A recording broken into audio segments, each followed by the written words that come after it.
नमस्कार प्यारे विद्यार्थियों, मैं हूं सुरेंद्र। आप देख रहे हैं real life GK YouTube channel. दोस्तों, आज के इस वीडियो में हम बात करेंगे। आज है 29 नवंबर। आज दिल्ली पुलिस का जो फर्स्ट शिफ्ट में पेपर हुआ था उसका पेपर एनालिसिस लेकर आया हूं। तो चलो वीडियो को शुरू करते हैं। वीडियो को एंड तक जरूर देखें। तो आज के जो शिफ्ट में फर्स्ट क्वेश्चन पूछा गया था कि अकबर के प्रसिद्ध दरबारी कवि कौन थे। ये क्वेश्चन पूछा गया था कि अकबर के प्रसिद्ध दरबारी कवि कौन। तो अकबर के प्रसिद्ध दरबारी कवि कौन थे, जल्दी से इस वीडियो कमेंट बॉक्स में जवाब बताएं। तो इसका राइट आंसर क्या था? मोहम्मद रहीम खान जो है वो अकबर के दरबारी कवि थे। आपको बता दूं, कुछ दो दोस्त है वो बता रहे हैं बीरबल। बीरबल नहीं है। या फिर कुछ बता रहे हैं तानसेन। तानसेन एक संगीतकार है और जो बीरबल है वो प्रशासक है। तो इसका राइट आंसर क्या? अकबर के प्रसिद्ध दरबारी कवि कौन थे? तो रहीम खान, मोहम्मद रहीम खान इसका राइट आंसर है। चलो नेक्स्ट क्वेश्चन पे बात करते हैं। नेक्स्ट क्वेश्चन कौन सा आया था? तो एक क्वेश्चन आया था, अनुच्छेद से संबंधित आया था कि अनुच्छेद और 20 और 21 कि आपातकाल के दौरान निम्नलिखित में से कौन सा अनुच्छेद निलंबित नहीं किया जा सकता है। यानी ऐसा कौन सा अनुच्छेद जो आपातकाल जब लगता है उस टाइम पे निलंबित नहीं किया जा सकता है। तो इसका राइट आंसर क्या है? अनुच्छेद 20 और 21 को आपातकाल के दौरान निलंबित नहीं किया जा सकता है, क्योंकि ये बताता है कि कोई भी व्यक्ति अपने जीवन या व्यक्तिगत स्वतंत्रता से वंचित नहीं होगा।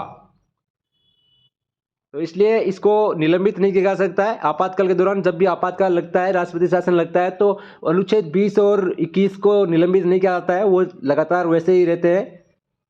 चलो आगे चलते हैं। आगे क्वेश्चन रहता है, सर्वोच्च न्यायालय किस अनुच्छेद के तहत रिट जारी कर सकता है। तो इसका राइट आंसर था अनुच्छेद 32 के तहत। सर्वोच्च न्यायालय अनुच्छेद 32 के तहत रिट जारी कर सकता है। यानी अनुच्छेद 32 के तहत संवैधानिक उपचारों का अधिकार प्रदान करता है, जिसका अर्थ है किसी भी व्यक्ति को अपने मौलिक अधिकारों की रक्षा करने के लिए सर्वोच्च न्यायालय में जाने का अधिकार है। इसका मतलब यह हुआ अनुच्छेद 32 के तहत। तो आगे क्वेश्चन आया था, भारत के राष्ट्रपति का एक कार्यकाल कितने वर्ष का होता है। जो भारत के राष्ट्रपति है उनके कार्यकाल कितने वर्ष का होता है दोस्तों? तो इसका राइट आंसर है 5 वर्ष का। तो राष्ट्रपति बनने के लिए किसी भी व्यक्ति का भारतीय नागरिक को होना जरूरी है और 35 वर्ष न्यूनतम आयु होना जरूरी है उसकी, और सांसद बनने के योग्य भी होना चाहिए। तो इसका राइट आंसर क्या है? भारत के राष्ट्रपति का कार्यकाल कितने वर्ष का होता है? 5 वर्ष इसका राइट आंसर है। तो चलो आगे नेक्स्ट क्वेश्चन पे चलते हैं। आगे क्वेश्चन पूछा गया था, निम्नलिखित में से किस नृत्य का संबंध गुरु विपिन सिंह से है। कुछ इस प्रकार से पूछा गया था कि गुरु विपिन सिंह का संबंध किस नृत्य से है। तो इसका राइट आंसर क्या है? तो इसका राइट आंसर मणिपुरी नृत्य से। गुरु विपिन सिंह किस शास्त्रीय नृत्य शैली के लिए जाने जाते हैं? तो मणिपुरी इसका राइट आंसर है, मणिपुरी। चलो आगे चलते हैं। एक नृत्य से और आया था, वेम्पति चिन्ना सत्यम किस शास्त्रीय नृत्य शैली के लिए जाने जाते हैं। वेम्पति चिन्ना सत्यम जो है वो किस शास्त्रीय नृत्य के लिए जाने जाते हैं? तो इसका राइट आंसर है कुचिपुड़ी नृत्य के लिए। कुचिपुड़ी नृत्य के लिए जाने जाते हैं वेम्पति चिन्ना सत्यम। आगे क्वेश्चन आया था,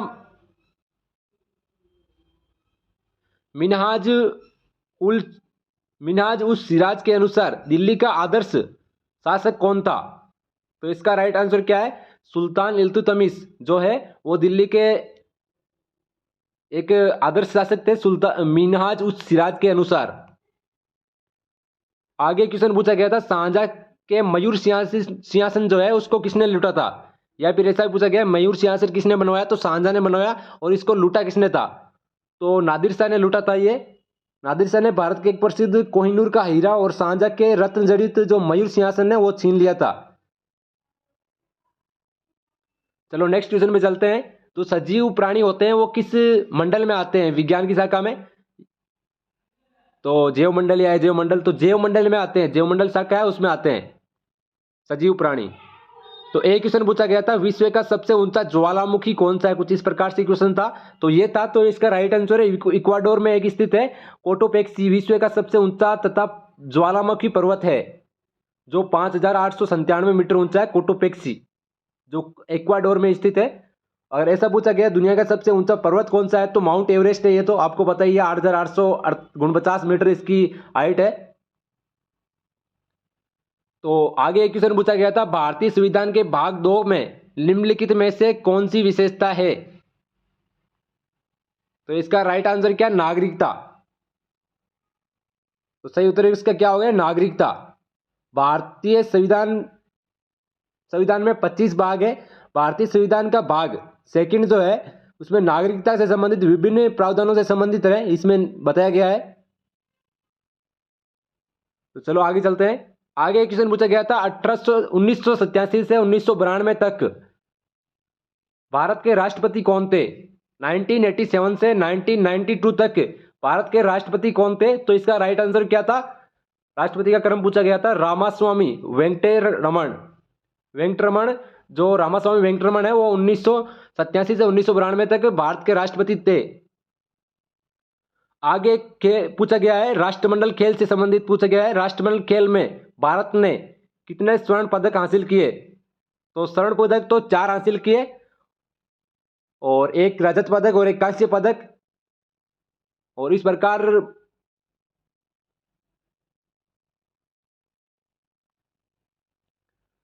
नहीं, एक बार ये 22 स्वर्ण पदक के साथ में कुल 61 पदक जीते थे।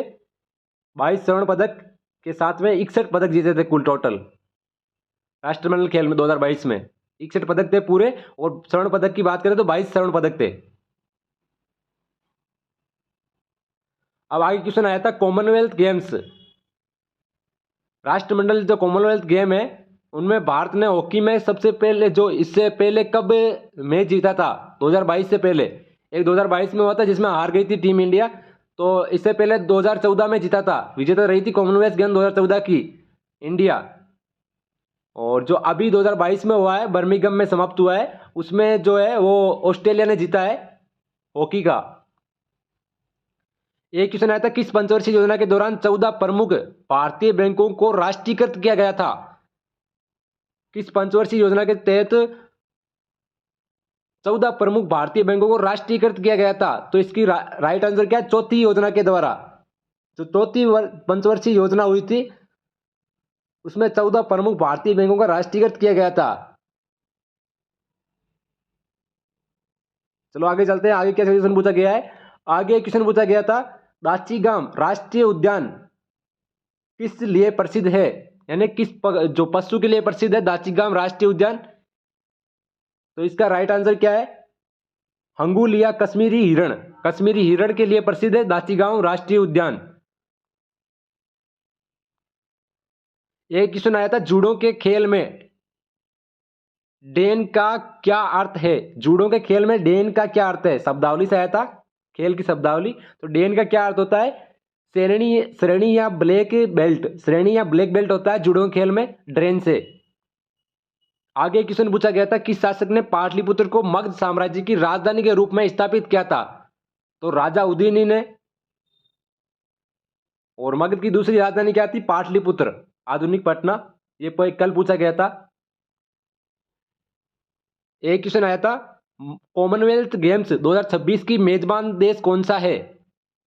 यानी कॉमनवेल्थ गेम 2026 में जो होंगे उसकी मेजबानी कौन सा देश करेगा?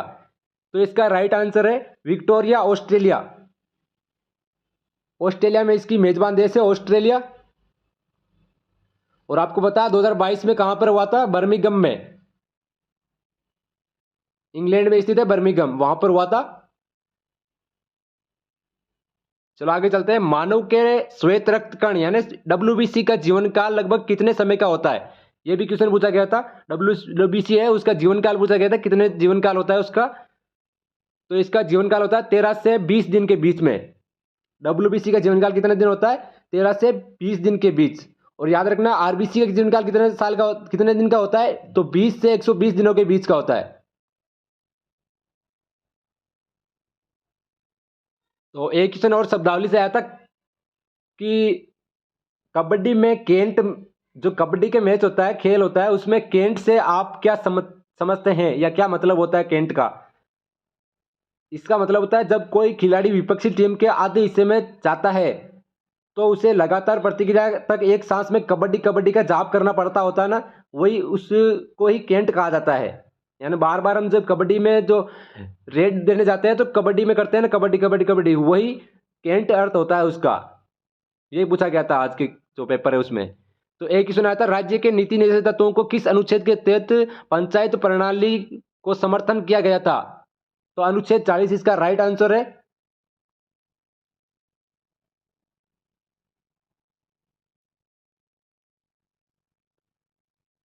और एक क्वेश्चन आया था कुछ इस प्रकार से होगा, वो नीति निर्देशक तत्व है। तो राज्य के नीति निर्देशक तत्व हैं जो संविधान में अनुच्छेद, कौन से अनुच्छेद में शामिल किए गए? तो 36 से 51 में।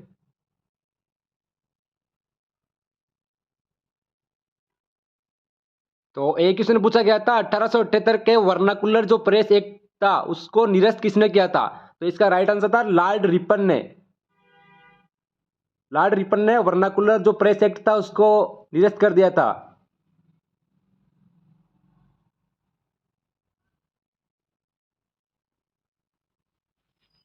और एक क्वेश्चन आया था, रोड्स टू मैसूरी पुस्तक के लेखक कौन है?